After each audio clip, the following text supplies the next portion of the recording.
And I'm going to do two things before we get the speaker introduced.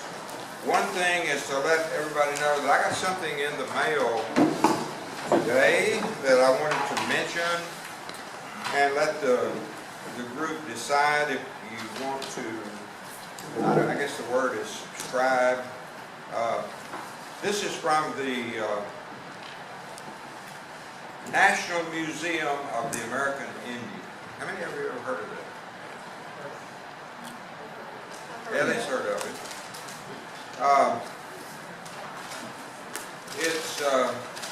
There was a couple of bookmarks that came that I guess I didn't pick up, but what this is, they've got a deal here you can check if you want to subscribe or be a member. It's a membership form is what it is. And what it says, if we decided this group wanted to be a member, is we check, yes, there is a bigger, have you started it? Pardon? Did you start? Yeah. Okay. There is a bigger, more accurate, and far more interesting story to tell about Native American history and culture. To help dispel the myths and share the deeply meaningful truths, I will join the National Museum of American Indian.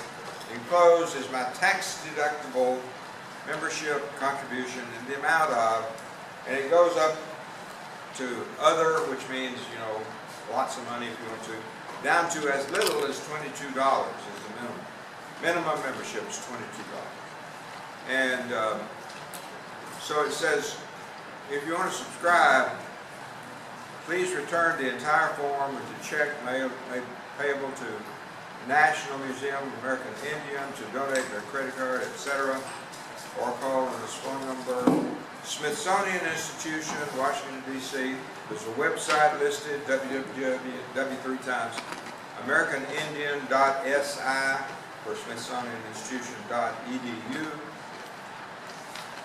And on the back there's listed benefits, a whole bunch of stuff here, member alerts, and I'm not going to read them all. There's like 24 benefits here.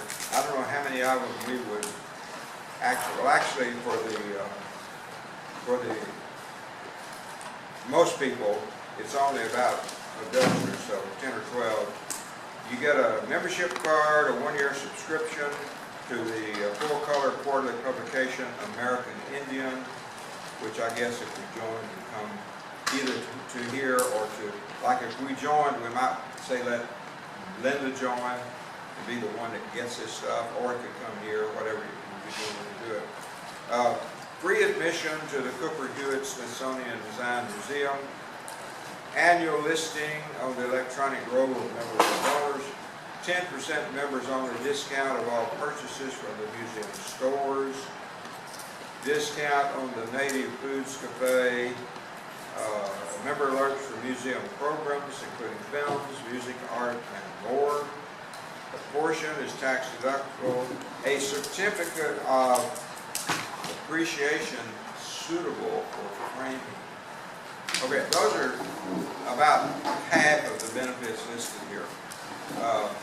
I'm just bringing this in to see if the group wants to spend $22 and be a member of this, or if you just prefer not to. Is that annual fee, or is that just a one-time deal? I don't think it's one time. I think you'd have to renew it.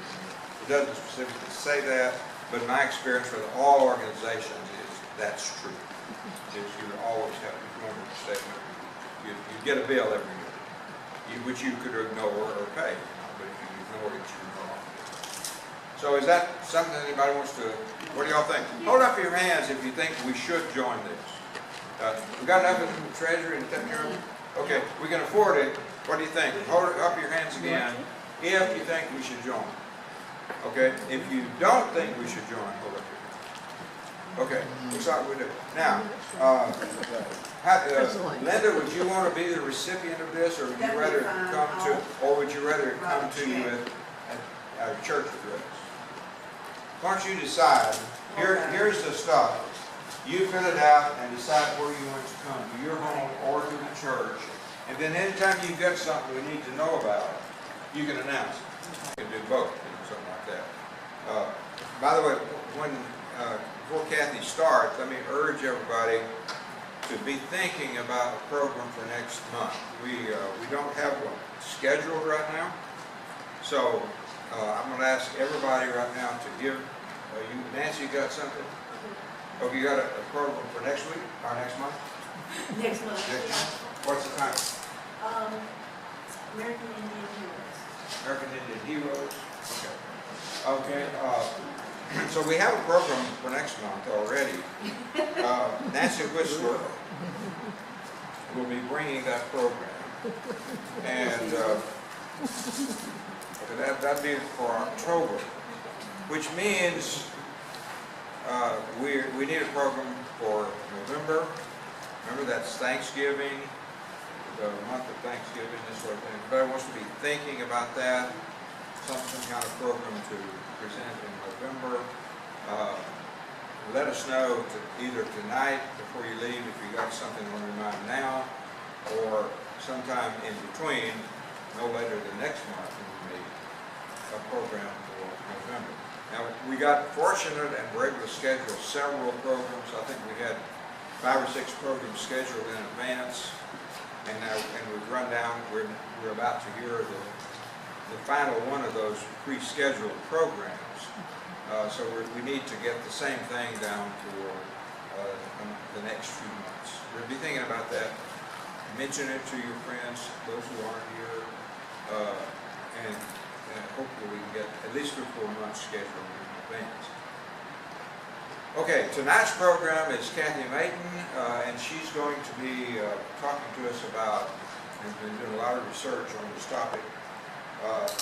All of us have one way or another run across something about Native American belief in the afterlife. Most of us, like in my case, when I was adopted into the Kiowa tribe, I learned a lot back then. I was quite young when that happened, but I did a little bit of research on some of the beliefs, religious afterlife beliefs of the Kiowas. But I think she's going to talk to us in a general way, maybe not just one tribe. It's going to be maybe some of the commonalities in the different tribes and this sort of thing. And she's spent a lot of time looking into this, and we're fortunate she was willing to look at this and talk to us tonight. So Kathy Mayton, Native American Afterlife. Let's give her a hand. But before I start, I want to share something with you, and I don't want it recorded because I just. Oh, you don't want this recorded? Oh. Did you catch that, Chrystal? I appreciate that. So, I follow orders.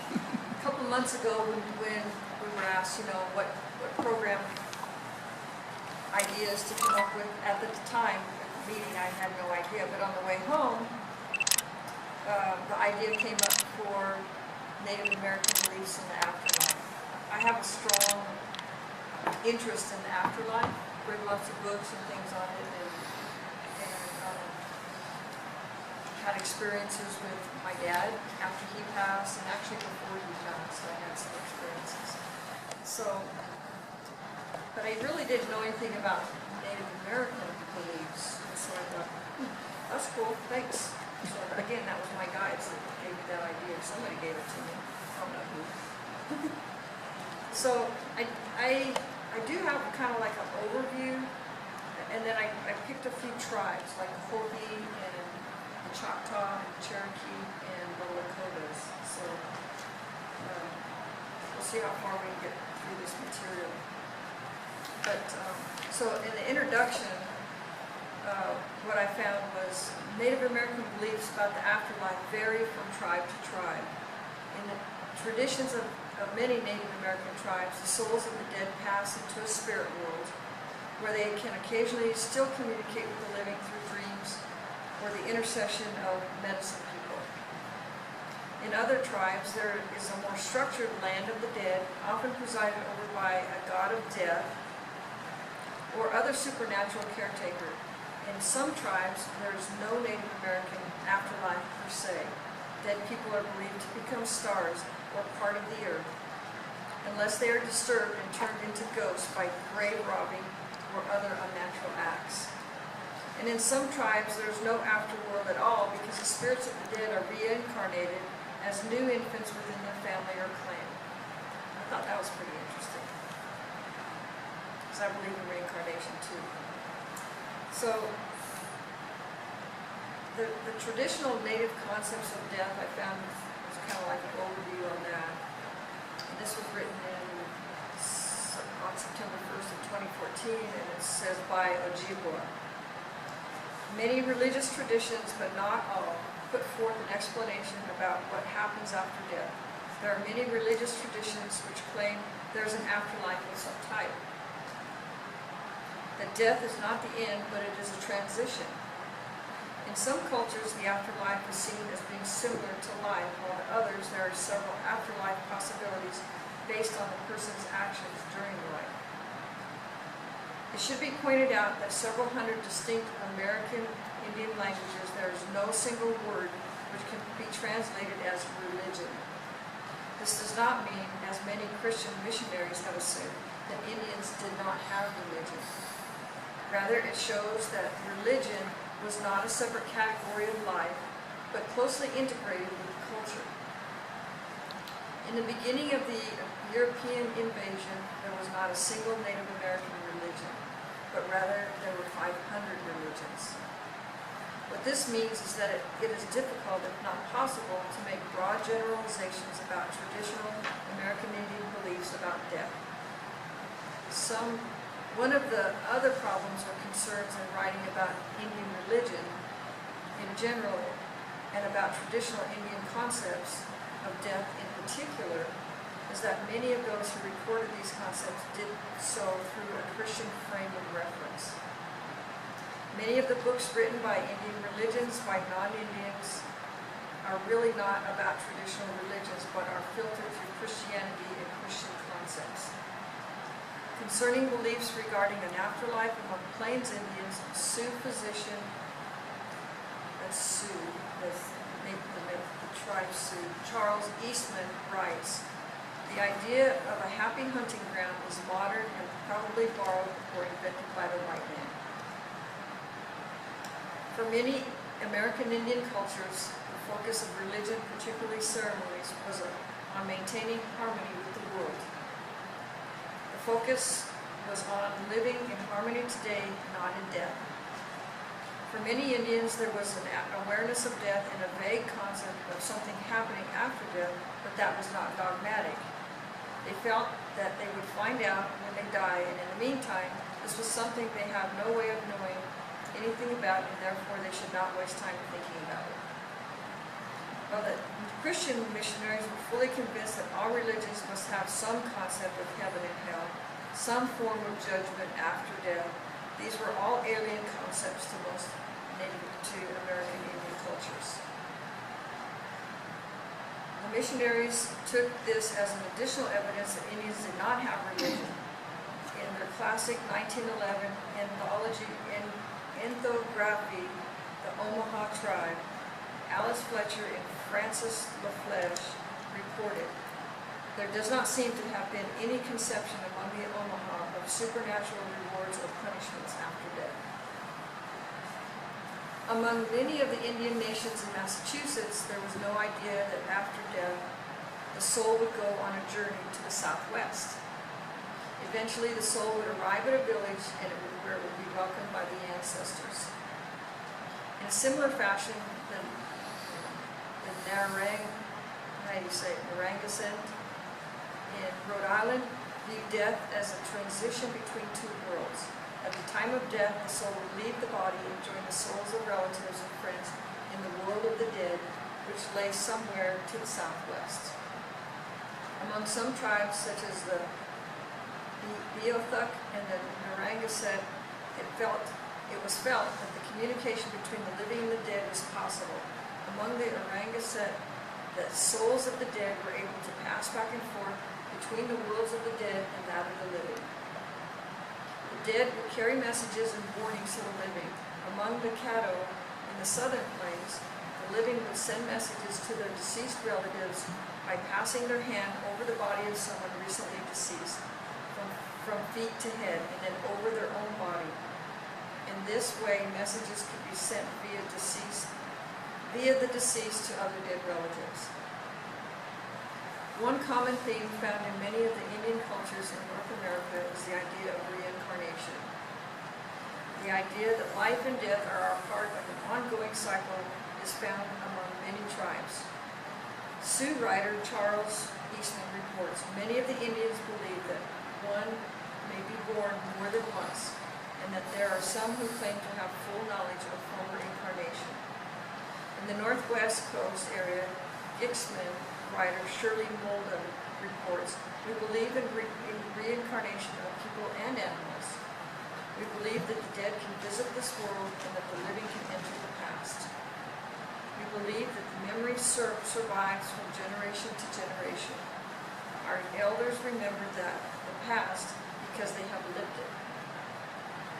Among the Lenape female elders would carefully examine babies looking for signs of who the child had been in an earlier life. These signs included keeping the body relaxed and the hands unclenched and reacting favorably to places and things associated with the dead relative. Writing in 1817 about one Lenni Lenape man, Christian missionary John Heckwelder reported, he asserted very strange things of his own supernatural knowledge, which he had obtained not from the time of his initiation, but at other times even before he was born. He said he knew that he had lived through 2 generations, that he had died twice and was born a 3rd time, to live out the then present race, after which he was to die and never more come back to this country again. Reincarnation was often viewed as something that happened not to just humans, but to animals as well. Thus, a hunter would thank the animal that had just been harvested, so the soul of the animal would be reborn as an animal with good feelings toward the hunter and would therefore allow its physical form to be harvested again. In many Indian cultures throughout North America, the names of the deceased were not, and in many cases are not, spoken. The deceased may be spoken about, but in an indirect way that does not use their name. Among the Navajo, the name of the deceased was traditionally not mentioned for 1 year following death. After this year, the name of the deceased was rarely mentioned. The possibility of naming a place after a dead person was unthinkable and would have negative consequences for the soul of the deceased. So I did several tribes, and I grew up in Southwest in Arizona, and I have an affinity for the Hopis. I have lots of Kachinas at home, and so I looked up the Hopi belief, and they had their belief was that there was a skeleton man, or Lord of the Death in Hopi mythology, and his name is Masowa. But he's often depicted as a benign and even humorous figure. In the Hopi creation epic, Skeleton Man is a cultured hero who taught the Hopis the art of agriculture as well as warning them about the dangers of the world. In other legends, he plays the role of a very earthly trickster who chases women and makes bumbling mistakes. These funny and scandalous stories made Skeleton Man into a more endearing, accessible figure. Although his aspects can be terrifying, Skeleton Man is generally considered a great friend of humanity who can be trusted to take care of the Hopi people in the afterlife. This is a picture of a Kachina I found of Skeleton Man. What Kachina was that? This is Skeleton Man. I don't have that You don't have that one? one. I don't have that one. I don't either. I got a bunch of them, but I don't have that one. Yeah. So I also, because a lot of the members here are Cherokee, I looked up Cherokee.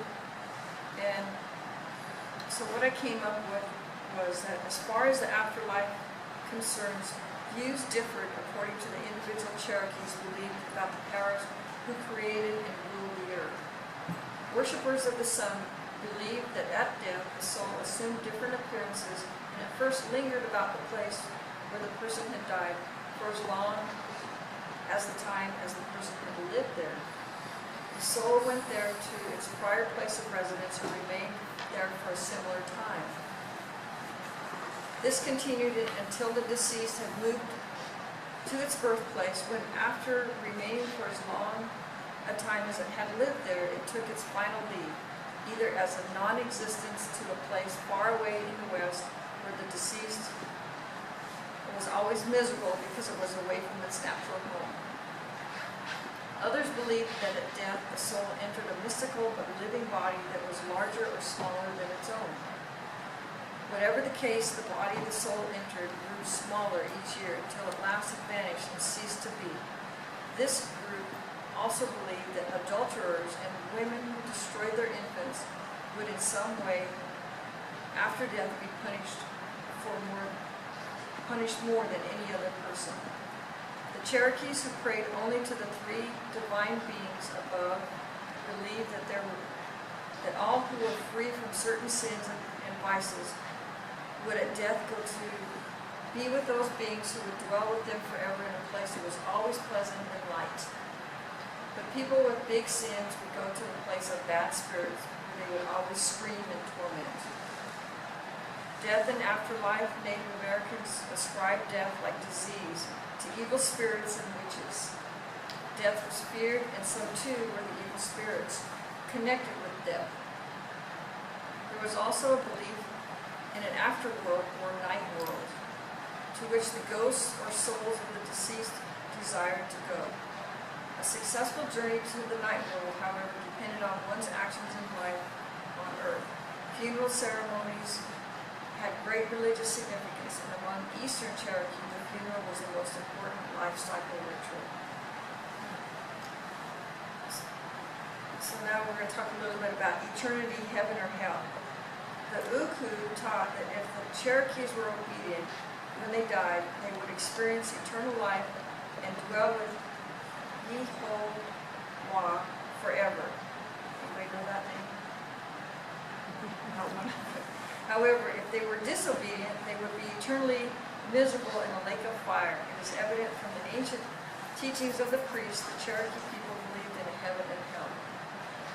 I thought that was interesting, because that's way before Christianity.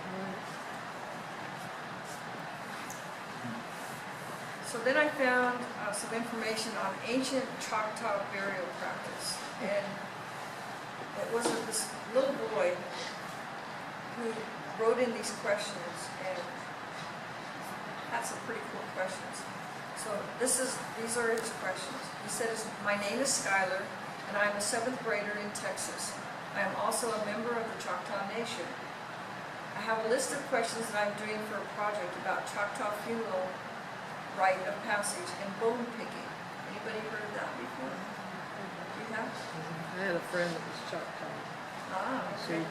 She would talk sometimes about the burial of her aunts. Well, they didn't actually bury them in the ground, but they would pile rocks and all around them. But the top layer had to be flat, as flat as they could get. And then they would put all their household belongings on that, skillets or pans or anything that belonged to them. And no one was allowed to touch them, whether they would be visited by, I don't know if it was who they were visited by, Yeah. but she says they didn't go by those graves at all or try and You steal. talking about Carla? Try and steal any of their possessions. Yeah. I That's interesting. thought that was very interesting. Yeah. So here are his questions. He said, "Do any Choctaw people still practice the bone picking ritual? How did the Choctaw practice this ritual during the Trail of Tears? what was the gender of the bone pickers? What did the bone pickers do with the bones after they had done their job? And how does the festival of mourning of the dead, mourning was like the morning, Right. daytime, Mhm. festival of mourning of the dead compared to bone picking? How was this an important rite of passage? What is a Choctaw funeral like today? And do you see any similarities between funerals today and funerals of long ago? Thank you, I appreciate any help you can give. I thought, wow, Those this are is good a really smart questions. seventh grader. Right. So they wrote back to Skylar and they said, Dear Skylar, you have brought up some good questions about an important part of Choctaw traditional culture. For that matter, of any culture, how to say goodbye to loved ones when they pass away. For some, talking about death and burial is uncomfortable, but death is a part of life and helps us define us as mortal people. In traditional Choctaw thought, a living person has a shalombish or spirit and a silla or shadow. Hopefully I'm not murdering those. When a person dreams at night, this becomes his shalombish and has left his body and traveled to the place he was dreaming of, returning before he wakes. So that, to me, is like astral travel, which we do every night when we dream, we astral travel. When a person dies, both the Sheila and the Shalombish leave the body. The Sheila may haunt the earth as a ghost for a very long period of time, while the Shalombish remains on earth for a few days or months before making a long westward journey to the land of ghosts. Although his definitions of there's a reference here. Choctaws use the words today. In the distant past, when a person died, relatives burned a fire at the spot of death, or in front of the deceased person's house for 4 days. This was for the comfort of the Shalombish while it was still on earth, in hopes of keeping it from being angry. It also served as a focus time for the close family members who sat up day and night tending the fire to begin the psychological process of dealing with their loss. Bone picking was just a part of an elaborate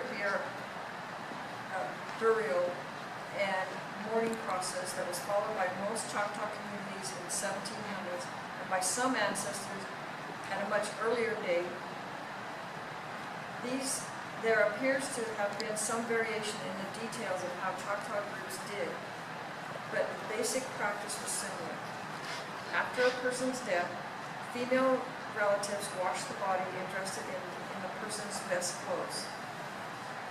Male relatives began erecting a scaffold roughly 30 feet in front of the deceased person's home. The scaffold was like a small bark cabin, which at least sometimes had walls and a roof. It was supported on 4 to 6 forked posts that lifted it as at least 6 feet off the ground. The body was placed up on this scaffold to keep it out of reach of animals. A fence was built around the base of the scaffold to keep children from coming near. The items of the person used in life were placed with them on the scaffold, the belief being that they would be able to use them in the next world, which is pretty much like what you said. A bow and arrows were common for a man, clay pots and jewelry for a woman. A bear skin or a blanket was laid on top of the body and items left there. Wooden benches were built at the foot of the scaffold on the east side for mourners to use. Close family would come and sit on the benches several times a day and cry and mourn for the deceased. If people visited the family, they too would come to mourn. Even when away from the scaffold, close relatives of the deceased would keep a silent, reverent attitude. They would not participate in dances or stickball. They would not wear jewelry or anything else to brighten their appearance. The period of mourning often lasted for 4 months, and often longer for highly respected people. In at least some communities, the bone pickers were called Nafoni, I can't pronounce that last word, in the Choctaw language, meaning literally bone gatherers. Mostly men filled this respected role, although some women did as well. These individuals had special tattoos that made them recognizable, and they grew nails long on their thumb, forefinger, and middle finger. When the bone pickers determined that the mourning period had been long enough, they set a date for the big cry, on which friends and family of the deceased would gather at the scaffold. Here they had one last wail in remembrance of the deceased person. Then the bone picker would climb the scaffold and use his or her fingernails to strip away the remaining flesh from the bones, fully cleaning them. While this process may sound strange or disgusting to some readers, it is arguably no more strange or disgusting than the details of modern mortician work. It's just different. The work of the bone picker was accompanied by the appropriate songs and religious rites. Lastly, the skull would be painted red, and the bones packed in a box would be given back to the family. Sometimes the removed flesh was buried in the ground, sometimes it was left on the scaffold, which was then set on fire and burned, along with the deceased possessions. Sometimes, instead of burning the possessions, the family would give them away to the Euro-American traders. Often a man's horse or dogs were also killed, and the belief being that they would accompany him into the next life. After the bones were cleaned and placed in a box, a huge feast was held by and for those who knew the deceased. The bone pickers served the food. After the feast, the family and mourners were taken to the family's charnel house, known in Choctaw. I'm not going to say it. The charnel house was a rectangular structure based up on poles about 6 feet above the ground. It had a roof but was open at its two long ends. The box of bones would be deposited here to sit along other boxes containing the bones of previously deceased family members. At this point, the family ceased mourning, letting go of their deceased loved one psychologically and spiritually, and beginning to move on with their own lives. Thereafter, the deceased was considered to no longer be a part of this world, and his name was never spoken again, except sometimes by children who were quickly hushed. When a charnel house became filled with boxes of bones, the family would return and remove them. The men from the Ixa, opposite from the family, would pile these bones up and cover them with earth, forming small conical earth mounds. In the 1700s, some Choctaw communities had a celebration of the dead every year in November, or perhaps biannually. This was a time when families went to the charnel houses, remembering and mourning the loss of those who came before. Choctaw burial practice has changed and developed through the years. In most Choctaw communities, bone picking stopped sometime shortly after 1800. However, one account maintains that some Choctaw families were still following the practice in the 1830s, at the beginning of the Trail of Tears. According to it, the families whose deceased were on scaffolds at the time their neighbors left on the Trail of Tears elected to temporarily stay behind in Mississippi to finish the mourning process. In the early 1800s, a few Choctaw families began burying their loved ones in exactly the same way their Anglo-American neighbors. Others began practicing a new form of burial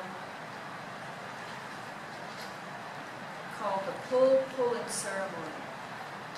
Although bone picking was not a part of it, the new ceremonies were led by the same people who had formerly been bone pickers.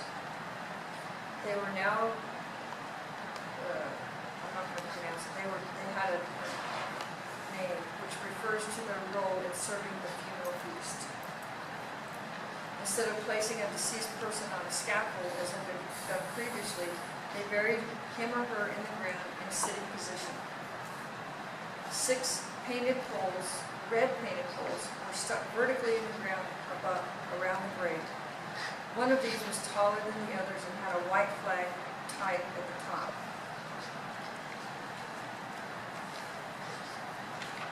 Family members came to the graveside daily to mourn. When sufficient time had passed, the poles were pulled out of the ground and placed in the woods.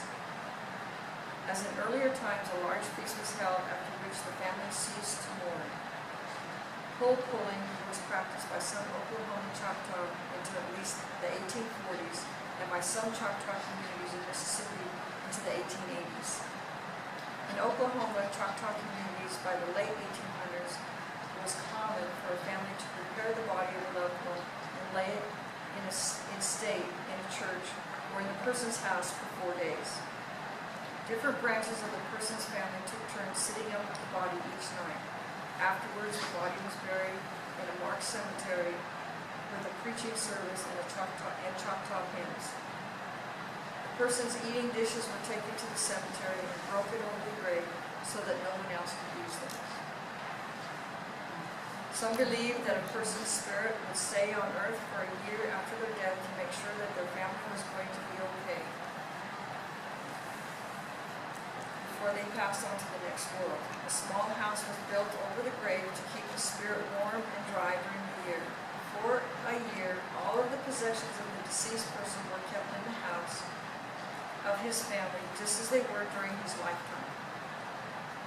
After the year passed, the spirit moved on. All of the person's possessions would be given away, with everyone taking something as a remembrance of that person.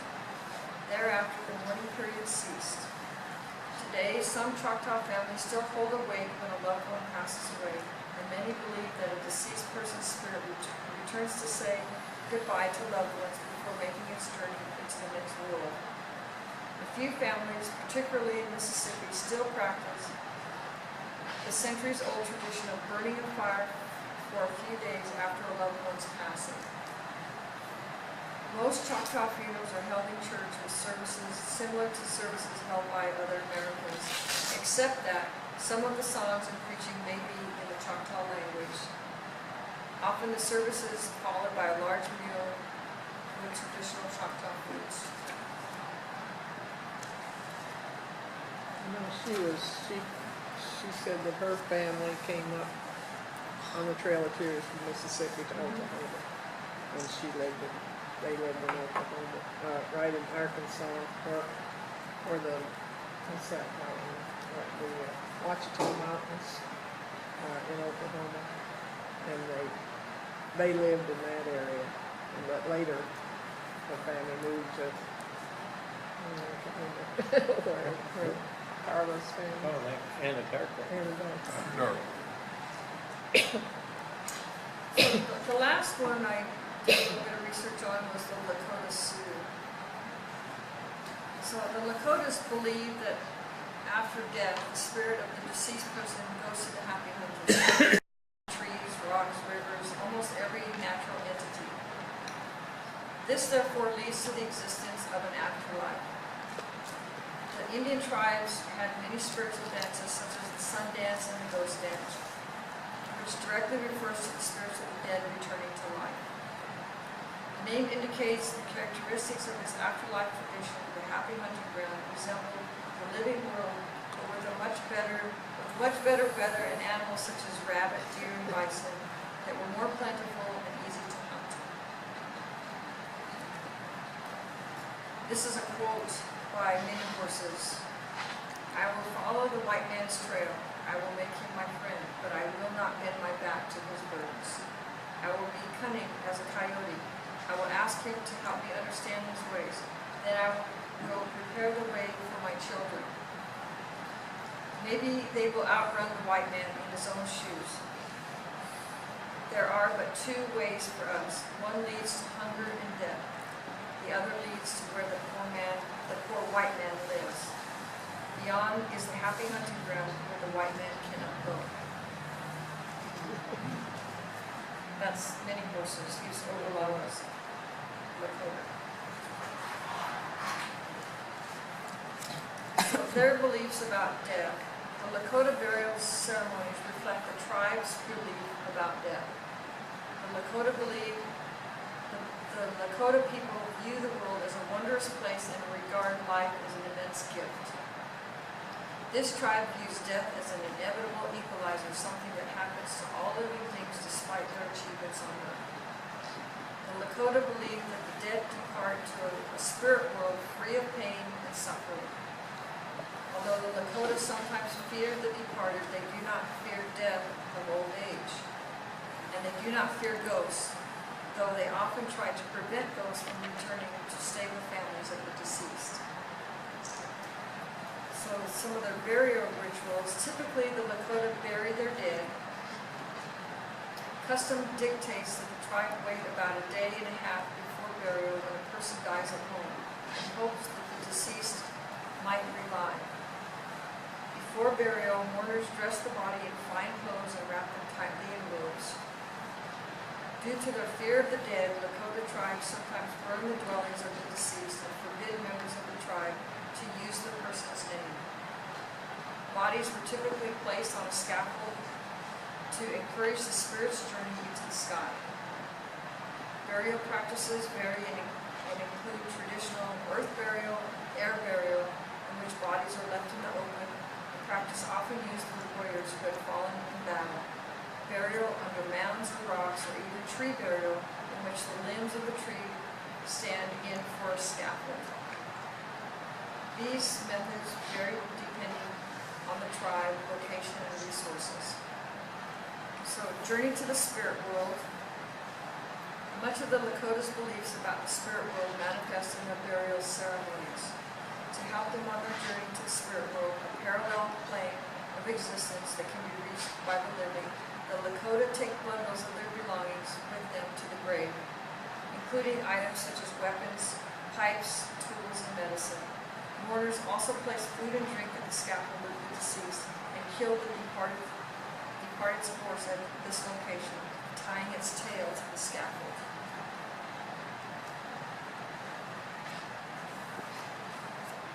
Grief, in regards to grief and respect, above all, the ceremonial beliefs and funeral customs of the Lakota are meant to show respect and reverence for those who have passed in a mourning process that may last up to a year.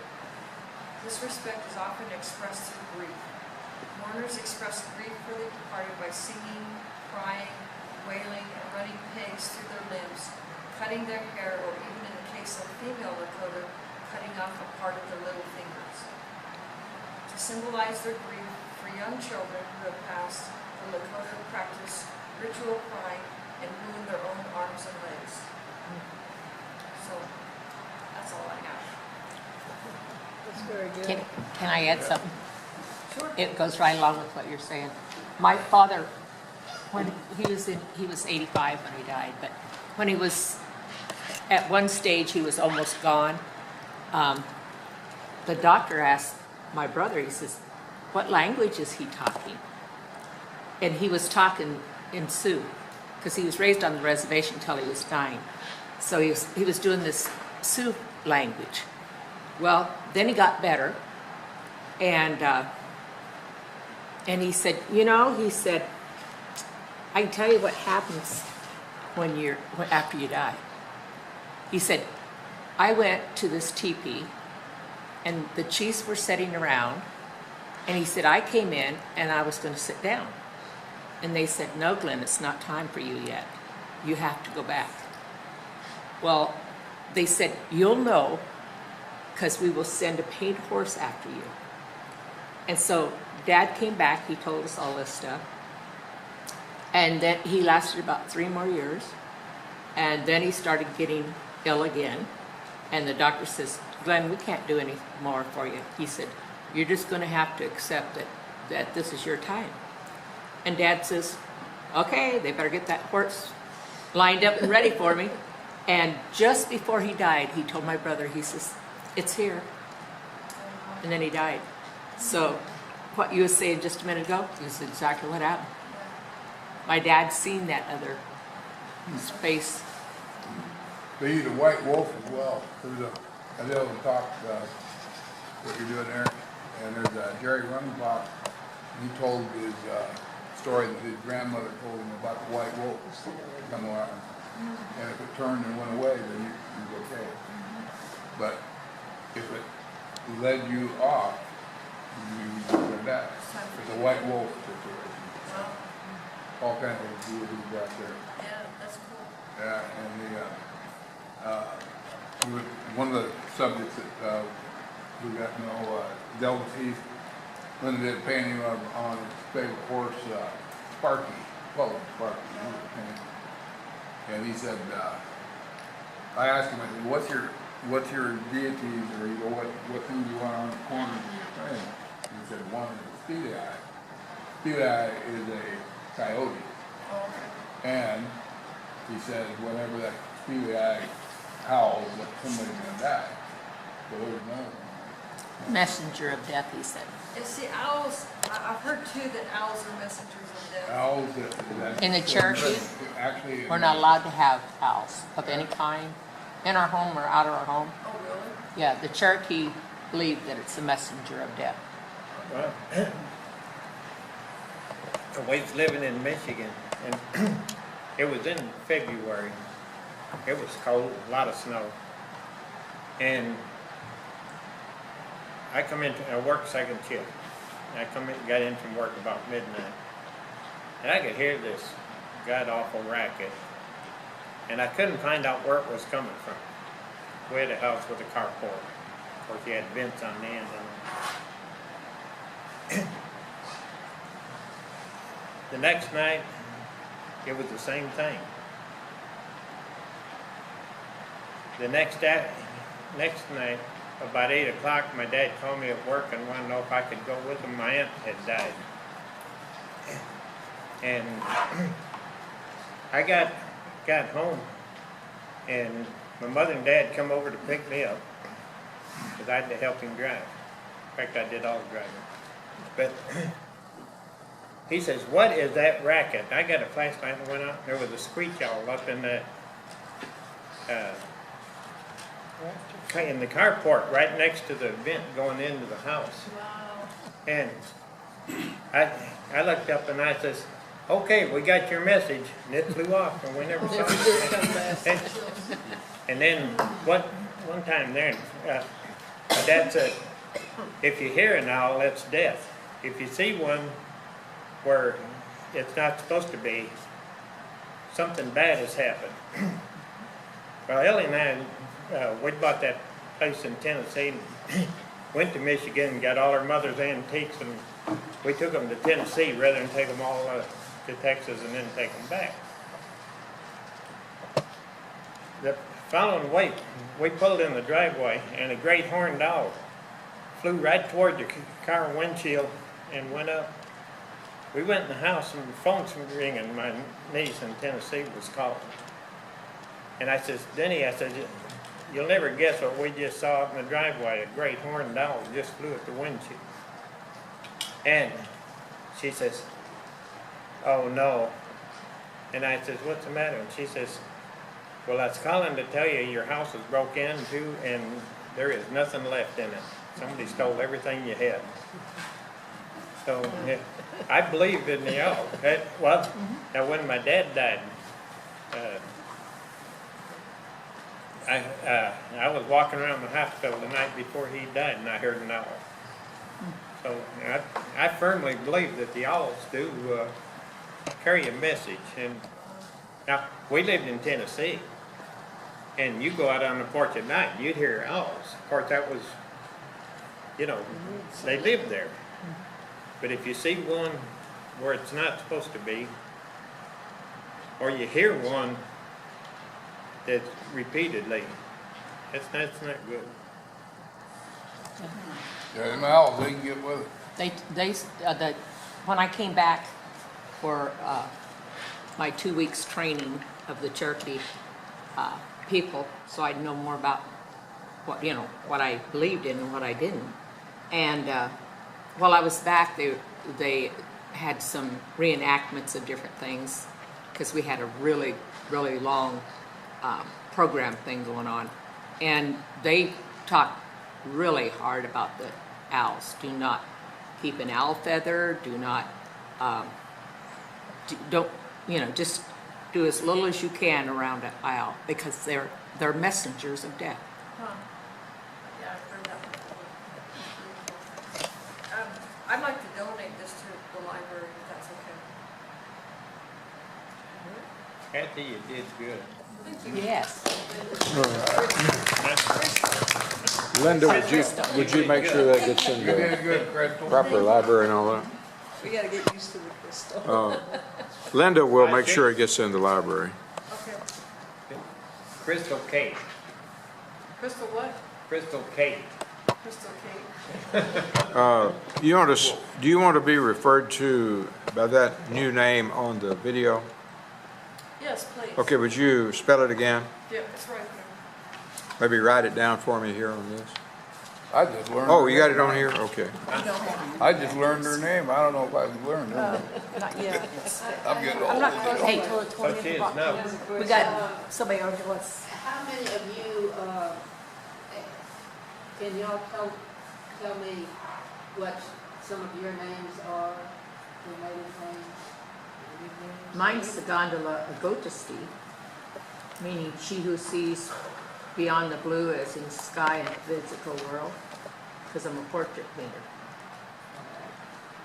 Well, from the time I was in high school till we moved to Tennessee, I was known as Pathfinder. Pathfinder. I got that name in high school because a lot of us would go hunting and they'd all get turned around and I'd always take us right back to the car. Yeah. Because old Pathfinder will get us out of here. Yeah. And she was known as Little Fawn. Aw. She looks like a little fawn. That means fitting. I have to tell you what native name I was given by a Navajo friend years ago. What was that? That was back when Dances with Wolves was very popular. And so I am now standing with flapping lips. Standing with what? Flapping lips. Flapping lips. Now, there's a lot of people in Fort Worth knew me as Pathfinder, didn't even know my name. Yeah, my dad was that way. Everybody called him Papa Bear. They call him Meadow Walker. there. Oh, Meadowalker was his Yeah. Indian name, but people that knew him called him Papa Bear. Does anybody else have any questions or want to share a story? Hey, I want to find out, you were talking about, different tribes. You ever look into Iroquois? No, I hadn't. That's pretty interesting because it's all about the false faith society. False Face Society? Okay. False faith society. They have masks and their deities. The Iroquois. They believe that, In Michigan. as I remember, they believe that if a person wasn't dead, that if you had two tribes going against each other, they had a lot of wars, Yeah. skirmishes. So many were killed off, but they weren't really dead. They were really dangerous enemies you couldn't see them. That would be a good program. That's right. So you get down to 10 people, you got 50 that you can't see. Yeah. Right. They used to say, They didn't they fight used to back. think Indians were dumb because here, there wasn't hardly any of them left, and they would be back in 5 minutes. But they felt they were stronger because the enemy could see them. Yeah. But they were there. That false faith society, they discovered a lot of different artifacts, whatever. They have some real weird looking places and pentagram. Yeah, there you go, Mayor. That'd be a great program. Well, to me, I just talk about people that I know, man, 'cause I don't get into that other stuff. I mean, they got Beckham Hotel out there. What you said tonight sparked me an idea for a program. Okay, cool. I have quite a few myths and legends that I have gotten through my tribe Oh, that was shared with me. That would be kind of interesting. yeah. I mean, I have one of my portfolios has got a stack that deep of myths and legends that are really fascinating, that explains why the tribes do what they do, Yeah. how they think, and all that That stuff. would be interesting. Okay, after her. November. So you want to do that as a presentation? Okay.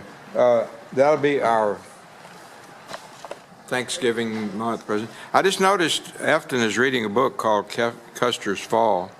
Do you have anything you want to tell us about that? You want to get up here? So we can, I don't have that much to say about it, I just started reading it. okay. Basically what it is, it's obviously big one. There weren't any soldiers left to talk about what happened. But this is a book written by Native Americans, their viewpoint of what happened at that time. And I've just gotten into it. It's pretty interesting, so maybe everybody likes it. Custer, who's the author? David Humphreys Miller. Okay, those of you who don't know or may have forgotten, Efton teaches painting at the Winsboro Center for the Arts. Different styles of painting, oil painting, watercolor, I think. I know he does watercolor.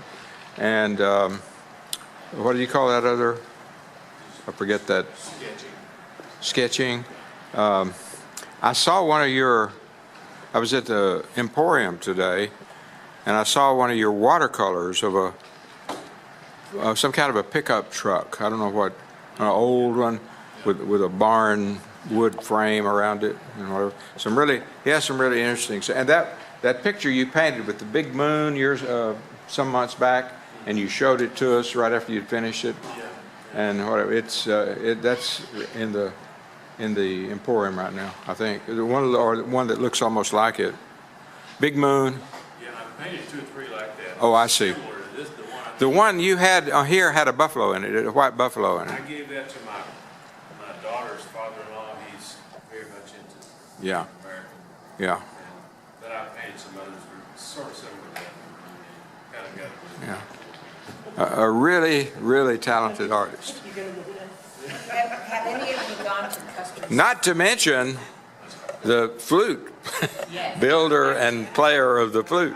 What did you say? Have any of you went to Custer's Battlegrounds and toured it? You know, I went, it was quite a ways back. I went to it, and you go down, they have the mass grave, but you go down and they'll have stakes where the military were and where the Indians were and all that stuff, all the way down through it. Showing you how they came about having the story of what happened at the massacre. Well then, about 5 years after that, I got an opportunity to go there again. It was so interesting. The first time I thought, wow, that'd be neat. So we stopped, and it was closed.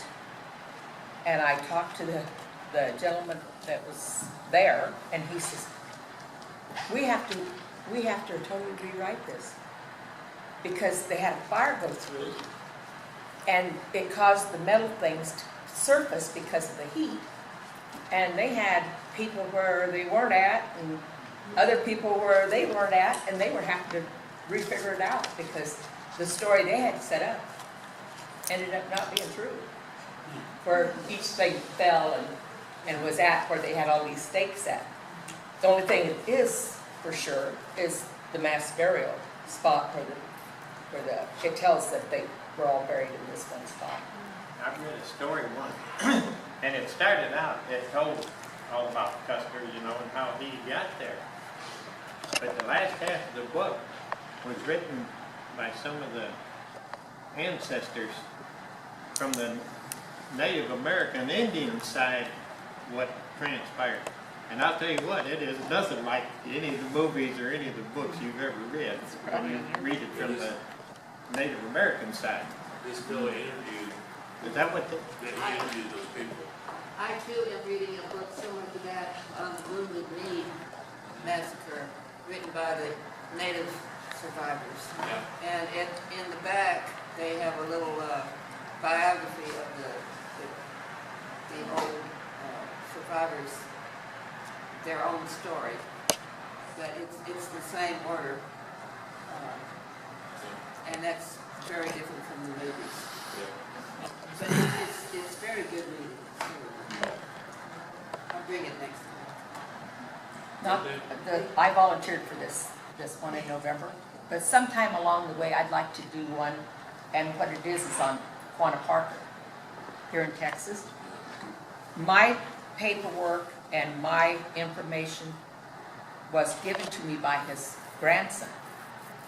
He was still alive, and he sat down with us, and he gave me the will, and then on the will he showed which he had 6 wives. So he, 7 wives. So he sat down and he put which wife belonged to which children. He wrote that in. And then he went back and he marked out the ones that were deceased. And after he got that all straightened out, so, you know, everybody was where they belong, he wrote on it the date, and he wrote, to the best of my knowledge, as the is it called nominal? How do you say it? He's the last, is it nominal? Donald Chief. No, I meant the last generation that he was part of. I can't say that word. But anyhow, he signed it. And then there was different battles that went on that we know the white side, and he told us what his grandfather told him was the truth, and showed us how they know that it went that direction. So I want to do one of my things is going to be on Quanah Parker. Okay. Because I have a lot of information from the family. I've got it down as for later. Okay. We'll decide when to do it after the November Right. presentation. But I think you'd all enjoy it because it's for right here in Texas. Yeah. Efton? I just wanted to tell everybody, you know, the lady that comes with me, Velda Williams, she was involved in an accident. She's okay, but she was walking in a parking lot up in Dallas and a car hit her. And it kind of knocked her around and she banged up, but she's okay. She probably won't be coming for a while because she's trying to sell a house in Dallas to us. But anyway, I thought everybody should know that. Yeah, thank you. Where's Ronnie tonight? He was gonna get, this guy was gonna come over to help some son, and they were gonna try to get a couple of calves. Well, not everybody knows he was in the hospital for a while, right? Yeah, he was in the hospital 2 days or 2.5 days. And he fell and thought everything was okay because we had the hip x-ray, seemed okay. And then he called me one evening and he said, "Do you have an ice pack? My hip is just killing me." And I went over and it was hot to the touch. And he was real cold. And I said, "We need to go to the emergency room." So they kept some infection in the hip. So we still having some trouble with the hip. A hematoma, you know what that is? It's a huge, the blood collects. That's what. That's what it is. It's terrible. I mentioned just something that crossed my mind during this late discussion after the presentation. During the 60s, when I was working out of the Philadelphia office of Farm Journal, I would every month go to Chicago to close the issue of Farm Journal. It meant I spent 2 or 3 days with the printer, R.R. Donnelly in Chicago. So I got to spend nearly a week in Chicago during that era. And I had a good friend. I was also working on a master's program in folklore at the University of Pennsylvania at that time.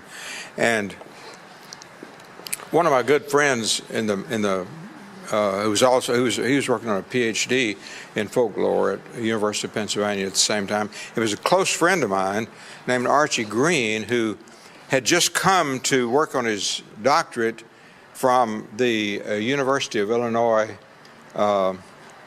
Labor Library. And he had been the head librarian of the Labor Library at the University of Illinois. And he knew everybody at the University of Illinois. And he introduced me to actually he didn't personally introduce me, he gave me the contact information for a friend of his that he wanted me to meet next time I was going to close an issue there. And so I wrote it all down, and I took the train that year, that month, instead of flying, and I took the train right into Urbana, Illinois, where the university was, and I spent a night there at the university, and I went to meet this guy. He was an agricultural librarian at the University of Illinois, and his name was D. Brown. His name was, the D was actually spelled D-double-E Brown. Now, before I go any further, does anyone recognize that name, D. Brown? He is the guy who wrote the quintessential book in the 60s called Bury My Heart at Wounded Knee. You probably have read the book or have heard of it, and that was the reason that Archie Green wanted me to meet him. Because, number one, because I was in agriculture, and Dee was an agricultural librarian, but he had also written this book that had become a bestseller, New York Times bestseller. And in fact, later I saw Dee Brown being interviewed by Johnny Carson on the Tonight Show during the 60s at that time. And you know, that was one of the most fascinating visits I ever had with somebody who really knew a lot about Native Americans. So anytime, if you haven't read the book, Bury My Heart at Wounded Knee, you need to read it. And, you know, it should be in any library that you go to. And whether it is or not, it should be. Is Leonard Peltier, is he still in prison? I don't know. That was about Wounded Knee. Yeah, I don't know if he's still in prison or not. Well, that'd be a project for you to, might turn out to be Yeah, I'll might turn out to